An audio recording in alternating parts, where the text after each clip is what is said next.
300 años en el norte de África, que es hecha por Jan Esper, del Centro de Dendrocronología en Suiza, que aplica otros métodos. Aquí también habría que hablar mucho de los métodos que se utilizan, porque el campo de la dendrocronología es un campo como que ha innovado muy poco en análisis de datos. Se ha enfrascado mucho en la obtención del dato, pero no en cómo se analiza. Y ahora existe la tendencia de utilizar análisis que no se eliminen la baja frecuencia, o sea, las ondas de amplitud, para no andar tan pendiente de estas oscilaciones, sino de oscilaciones a largo plazo. Y en ese caso, vamos a ver si localizo este trabajo. El de Jan Esper, se puede consultar en... No sé ahora mismo dónde lo habré metido. Pero vamos, que ahí creo que va a estar por aquí. Pero vamos, yo veo que hay una tendencia ahora a cuestionar todo esto. Yo no tengo ningún interés en proponer ningún tipo de... Sí. No digo en este caso, digo en general, que cuando empezó el tema del cambio climático casi nadie lo cuestionaba, y ahora hay como una tendencia a cuestionarlo. Yo la verdad es que creo que se ha aventurado a decir hacia dónde va a ir exactamente, porque va a haber fenómenos de rebote seguramente. Pero voy a mostrarle algo que no quería mostrar.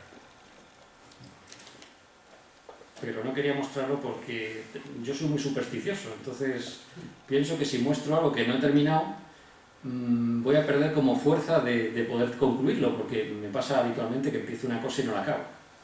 Entonces voy a mostrar algo, pero para que vean que esto es un poco... para que vean la naturaleza de los datos que tenemos. A ver.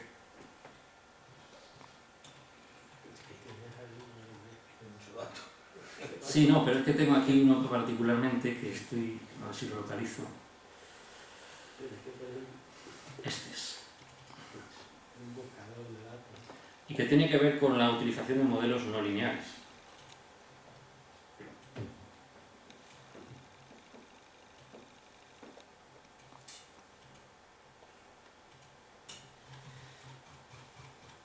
Bien, aquí está. Esto está hecho con modelos no lineales. Es el crecimiento de los árboles al revés. Es decir, lo he cambiado para que se ajuste a la curva de CO2.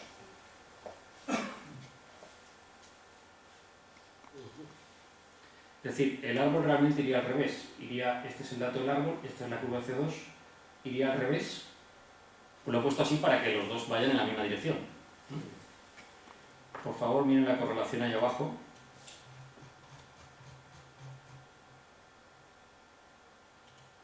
.084, 0.85. Yo creo que con esa correlación la cosa está bastante clara. Pero si observamos, este es claro el periodo y ojo que son datos de CO2 mundial, no son de España. Sí, el CO2 claro, está en todas esas... Claro, está en todas partes, pero si cojo los de España sale peor. Son datos mundiales. Y esta es la curva de crecimiento de los bosques, que nos lleva a una conclusión muy curiosa. Cuando se inicia la revolución industrial y empieza a producir CO2, los bosques crecen más. Llega un momento como que llegan a un estado de otro equilibrio, a partir del cual hay una caída. Que esto vuelva a subir, no lo sé. Puede ser. Claro, si eso no lo sabemos nadie. Pero eso es lo que ha pasado. Si no le importa, le voy a llevar la contraria en un par de cosas que ha dicho. Si yo no tengo ninguna... Vamos a ver. Yo no tengo ninguna hipótesis. Simplemente muestro unos resultados. Bueno. Esos resultados, luego los climatólogos hay que se pongan de acuerdo. Yo simplemente muestro lo que sale. Hablan mucho de la regulación forestal, Bueno, la idea que tienen, o que he leído, que se tienen los forestales, no es que los bosques atraigan el agua. Los bosques no atraen el agua. Los bosques lo que hacen es conservar mejor el agua que cae. Es decir, que en una zona de bosques, pues a lo mejor los arroyos no se secan en todo el año porque la tierra va soltando el agua poco a poco. Y entonces parece que es más húmedo que otra zona, y la verdad es que cae la misma cantidad de agua. Lo que ocurre es que el bosque ayuda a conservar mejor el agua. Entonces, hablaba usted hace un rato de que los bosques pueden atraer el agua. Yo creo que no. Segundo, vamos a repoblar. Pero imagínense que repoblamos todos los llanos de Cáceres, o desde Cáceres hasta que llegue a Plasencia. En la inmensidad de la atmósfera, la masa de atmósfera que hay entre los llanos de Cáceres y Plasencia, el movimiento de vientos secos del Sáhara que van a venir en esa zona, la insolación tan tremenda durante 6 meses del año que va a recibir ese territorio, por muchos arbolitos que plantemos, no van a poder competir con esa masa inmensa de aire caliente que va a estar ahí encima. Así que estoy de acuerdo con usted que si cubrimos el suelo con algo que tape la radiación, pues claro, pues indudablemente pues habrá menos, al recibir menos impacto del sol, habrá menos radiación del suelo a la atmósfera.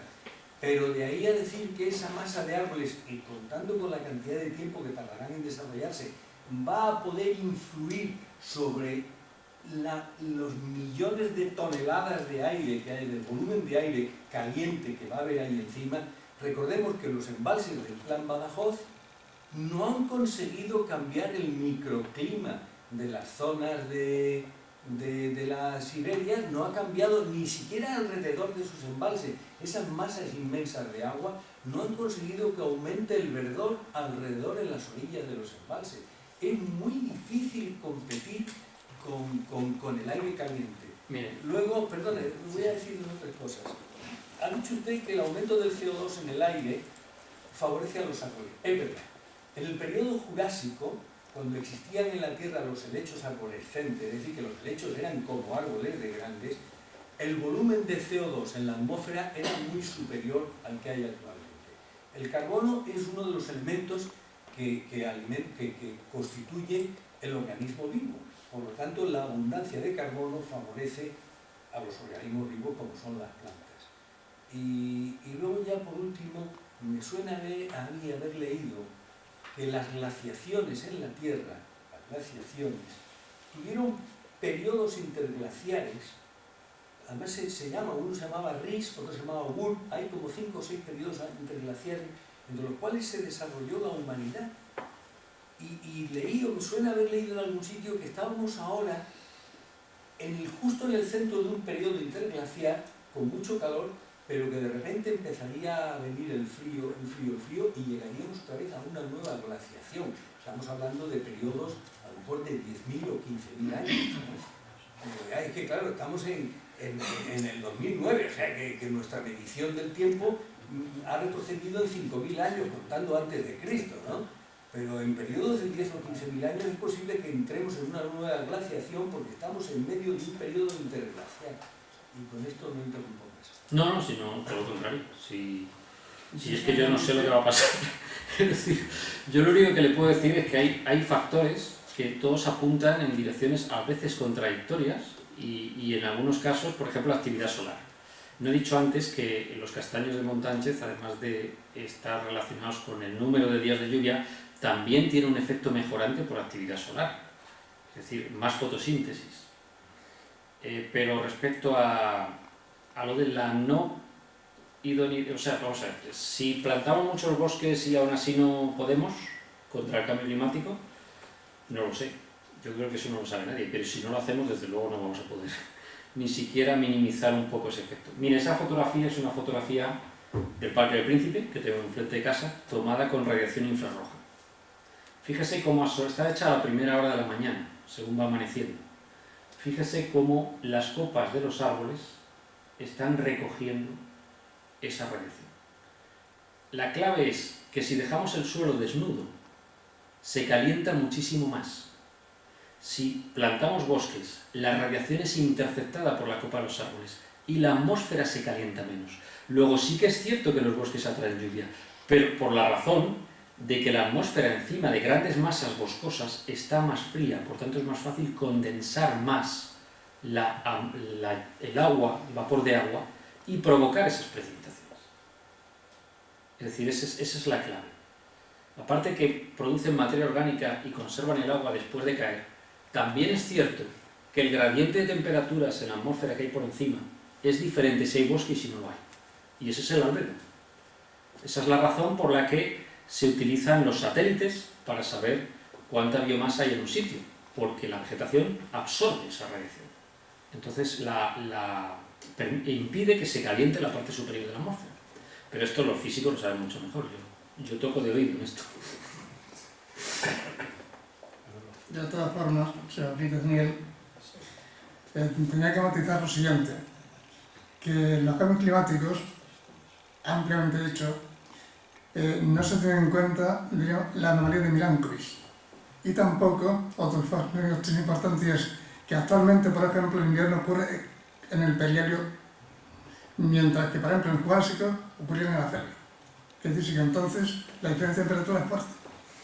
Y todo esto a la larga, evidentemente, puede complicar o no complicar lo que teóricamente llaman cambio climático. En el Jurásico, ciertamente, que el dióxido de carbono era casi 12% superior actualmente. Pero es que al final del Pleistoceno, cuando empiezan las glaciaciones, se redució un 7% de forma natural. Es decir, que hay factores que, aunque de alguna forma influyen, de forma también natural, digamos, se van restringiendo por sí solos.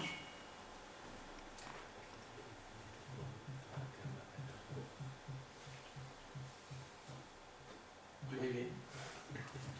Claro, claro, es que también factores astronómicos y factores de todo Es tipo. que la órbita terrestre es elíptica, permanente que circular. Entonces los radiovectores son exactamente iguales. Si es más céntrica, los radiovectores son distintos. Solamente barren áreas iguales, el tiempo igual. Exactamente, claro. La ley de Kepler. La ley de Kepler. Le quería hacer una pregunta al comunicador. Ha dicho usted que el eucalipto, una especie estigmatizada por los ecologistas, que podía ser como una especie para poder acelerar la cuestión de los crecimientos, del crecimiento de la masa forestal en el sureste de la península ibérica. El título de la ponencia es Sureste de la península ibérica. Suroeste. Es como el descubrimiento un poco a través de esta ciencia de los indicadores, posibles indicadores que pudieran existir en el transcurso del tiempo de estos factores climáticos y cómo está influyendo.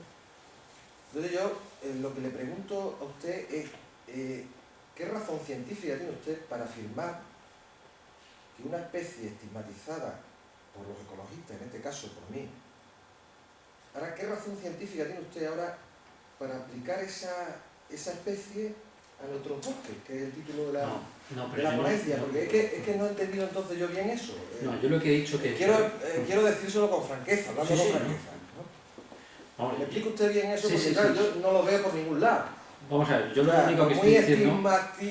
estigmatizado que tenga yo el eucalipto, no ver, tengo ningún prejuicio contra él. Obviamente y de hecho no, tengo un eucalipto en mi casa, no pondría nunca eucalipto si puede haber otra cosa, eso está claro. Claro, es por eso, porque pero quería que usted me aclarara eso, porque eso es difícil de digerir desde un punto de vista científico, ¿no? Hablando con rigor. Claro, no, o sea, eso está claro, es decir, uno no va a destruir la posibilidad de hacer si puedes poner un bosque mediterráneo, perfecto.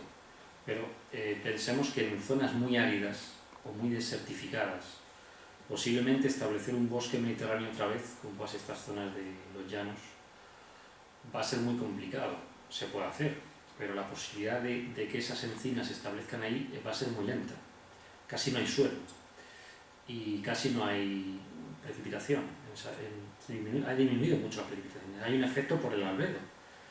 Y ese sistema tiene tal inercia que es prácticamente lo que se llama en ecología un plagioclímax, o sea, una cosa que no es el clímax, sino que tiene su inercia y que es imposible de romper, a no ser que se haga una intervención. Y en ese caso, pensemos, si no tenemos suelo y el sitio está desertizado, ¿qué podemos hacer? Pues plantar una especie que sea capaz de establecerse ahí para luego quitarla y poner otras de mayor exigencia en suelo. Pero yo no digo que se haga, digo que es una opción.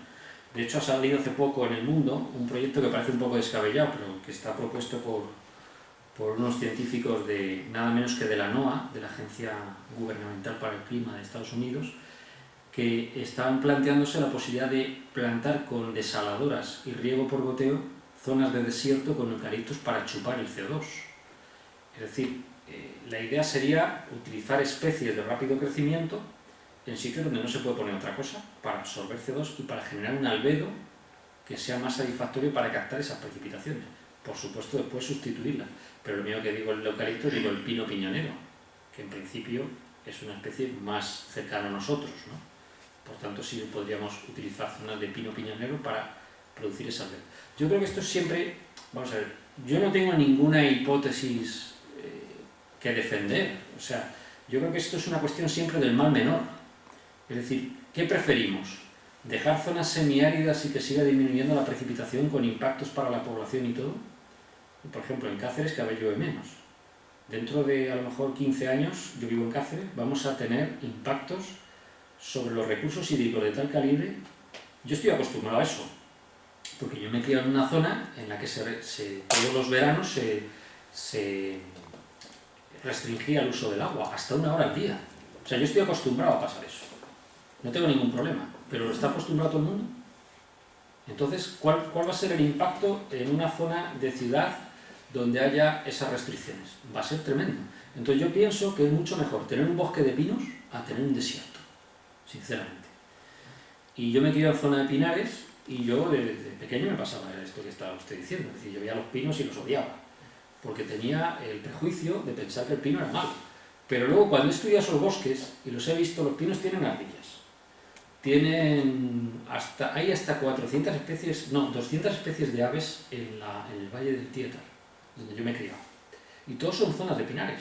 Los pinos mantenidos en buenas condiciones y pinos longevos... Perdón, en buenas condiciones. Claro, en buenas condiciones. Porque usted me está describiendo su zona de nacimiento y los pinares que hay allí están mal diseñados, mal plantados. Es usar la naturaleza como laboratorio donde hay un pino aquí, otro aquí, otro aquí, otro aquí, y encima el bosque es sucio. El bosque es sucio. Porque los incendios que tenemos ahora mismo en Gredo, en Urde y en Sierra de Gata es por la absoluta negligencia administrativa de no atender esos bosques que se planificaron de manera prospectiva con antelación. Por no recoger la pinocha. En concreto, habría que aplicar modelos no lineales en todas las facetas de la investigación, porque si tenemos mentalidad lineal, podemos caer en el error de no hacer análisis prospectivo eficiente. Y además, piense usted que meter en los llanos de Cáceres pino o eucalipto... Es una idea, yo no digo que sea, es una hipótesis. Me parece descabellado. Perdóneme, pues a mí me parece descabellado. Que interrumpa. Pero sobre todo porque es que no sé lo que va a ocurrir en la fase de intermedio. ¿Qué estaba la butarda del bosque antes? Mire usted, eso es como si me pregunta qué está ¿No? el huevo o la gallina. Perdone, en época árabe ahí había bosques. La razón por la que no hay bosques... Y la encina que usted decía antes se mete en cualquier rincón. La razón por la que ahí no había bosques, es porque había carboneo en esa zona y había fundiciones de metales y había cosas que hicieron que se cargaran. Entonces, venir ahora a favorecer una especie... Yo también puedo decir que la butarda es exótica en esas zonas y rechazar esa especie. No tengo nada contra las abutardas, pero yo personalmente, si tengo que elegir entre mantener una cepa de abutardas y un bosque mediterráneo, que es lo propio de esa zona, prefiero el bosque mediterráneo. Y para plantar ese bosque mediterráneo, si primero tengo que poner pinos para recuperar el suelo y después poner el bosque mediterráneo, prefiero el bosque mediterráneo. Porque va a ser lo que había antes y porque va a ser más productivo para la zona y va a producir más precipitaciones. Y dentro de 25 años lo conversamos. Habla usted de dos especies y habla usted de utilizar la naturaleza en plan laboratorio. No. Y habla usted de modelos lineales y yo lo único que le digo es que hay que buscar razones científicas para plantar el eucalipto en los llanos. Lo que no se puede hacer es buscar razones políticas para hacer conservación o gestión de la naturaleza y tener un sesgo político previo. Yo como científico practico la ley de Bacon, tabula rasa. Yo no tengo hipótesis de partida, tengo unos datos que demuestran una cosa. Y la conclusión que obtengo de mis datos es que esto va cada vez peor. Entonces va a haber que hacer algo. Es cierto que es posible que no podamos hacer nada, pero desde luego mantener zonas semiáridas en Extremadura con el impacto del cambio climático que vamos a tener, a eso sí que me parece descabellado. O sea, yo lo que quiero es que esto esté cubierto de bosques y en buenas condiciones para tener recursos hídricos. Lo que no quiero es una zona esteparia para que 4 ecologistas estén contentos con 4 abutardas mientras el resto del país está pasando sed. Estoy de acuerdo. Eso es lo que yo quiero.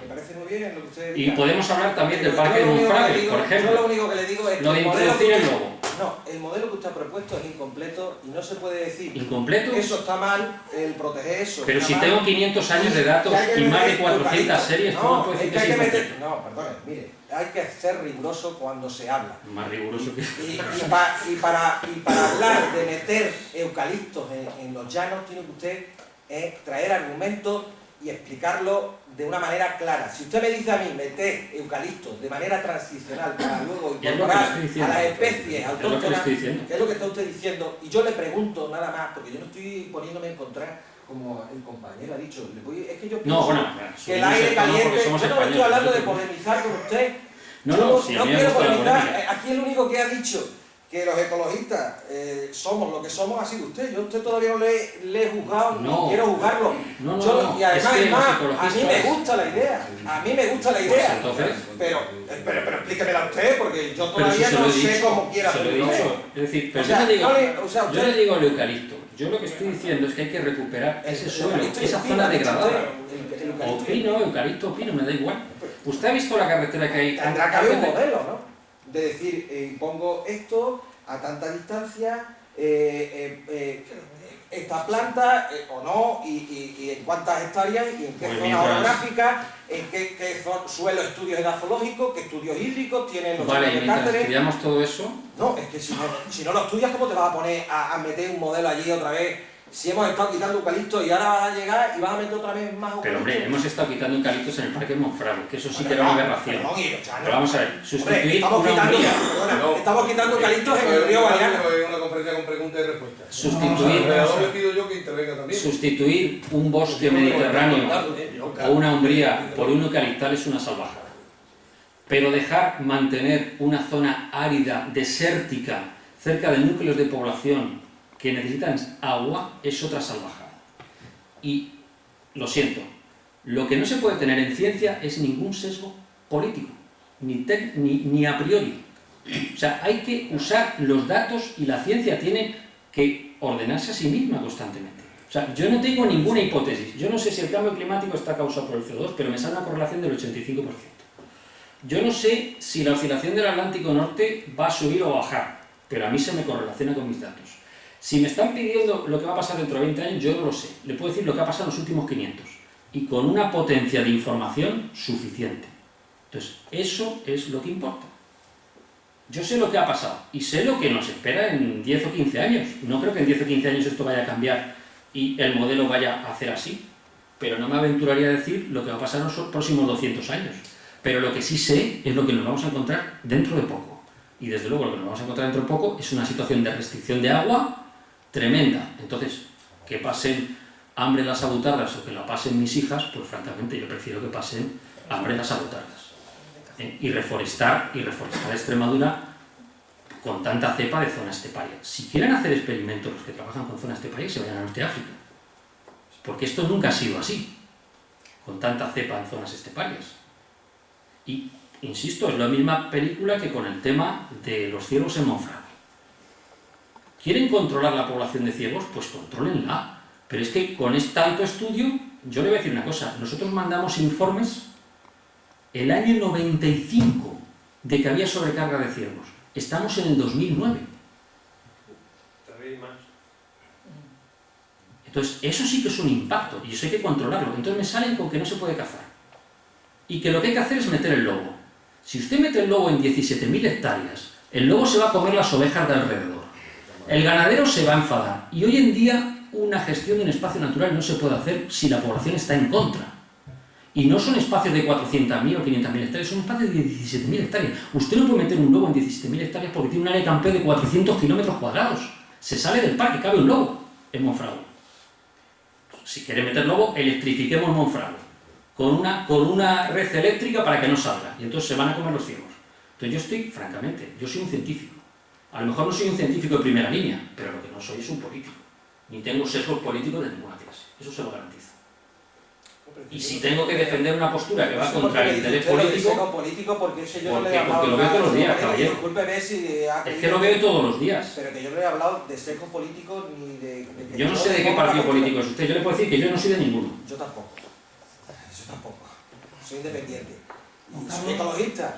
Y lo único que le he querido decir, es que a mí. Yo es que hablo así, perdone. No, y yo hablo así y también quiero que me disculpe usted si en algún momento no, en absoluto. me ha visto usted un sesgo político. Yo lo que quiero, y si alguna política ejerzo, es la ecología política. Es decir, porque creo que es fundamental. Es que la ecología es una ciencia, no es una política. No. Eso se llama ecologismo, que es utilizar. Y esto lo decía Fernando González Bernández, que me dio a mi clase. Usted hace ecología política cuando se sube ahí y habla. No, yo estoy mostrando ciencia, no ecologismo. Yo lo que pido es que se corte este debate, porque no se va a ningún esto es una conferencia con una... Exactamente, entonces no va a ningún sitio. Sinceramente, creo que hemos acabado. Eso lo dirá usted, ¿no? Yo lo digo, sí, lo digo. Es una falta de respeto. Bueno, pues a mí me parece una falta de respeto a todas las salas que estamos aquí, que esto se haya convertido en un debate, en un vis a vis, y los demás estemos aquí escuchando Es cosas interesantísimo que lo que... nos importa o no. Perdona, yo me voy a callar, pero me parece interesantísimo, por lo menos, lo que ha dicho él. Bueno, lo siento, yo sí, Por eso he intervenido y se lo agradezco enormemente y le pido disculpas a todos los Pero presentes. entiende que esto ya se ha convertido Esto es una casa, esto es la casa de la cultura. pero en una conferencia hay preguntas y hay respuestas. Pero no puede ser una conferencia tuya y otra del ponente. Yo he intervenido hace 5 minutos y han... Llevamos un buen rato, ellos llevamos un buen rato. Bueno, si alguien tiene alguna pregunta más. Perdonen mi intervención, vamos. Yo estaba tan a gusto hablando con usted. Tengo una información de que Alonso va a haber muchos eucaliptos probablemente, porque hay una experiencia ya desarrollada de híbridos de eucaliptos para biomasa y posiblemente veamos muchas parcelas antes de tabaco en el norte de Cáceres puestas de eucalipto y de paulonia, que todavía me parece más feo, pero... De todas maneras, yo no soy experto en repoblaciones forestales, ni soy experto en nada, yo solo he mostrado esto. Son dos proyectos de mucho futuro. Claro, pero es que me están pidiendo opiniones también sobre temas que yo no... Yo he hecho una opinión personal, pero no soy... Al eucalipto, que lo vamos a seguir viendo, Óscar. Sí, por supuesto.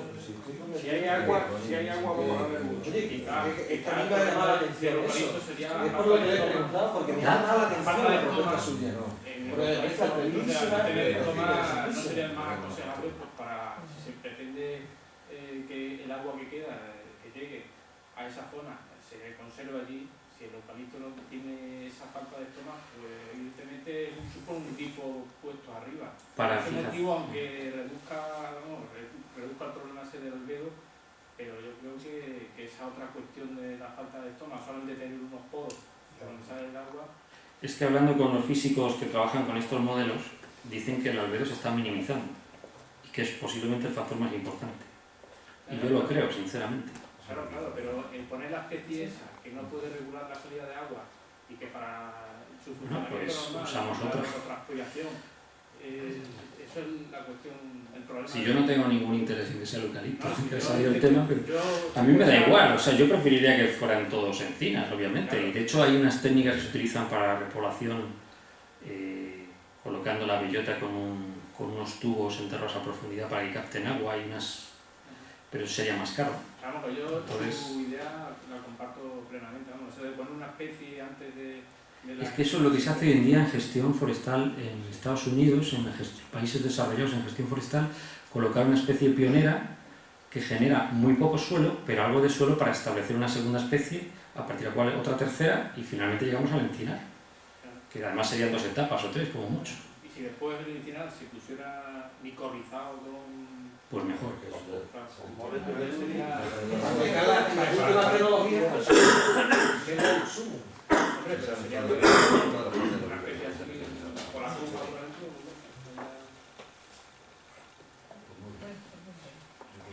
Bueno, pues si me preguntan, da por dar el acto y será de su asistencia a los estados presentes.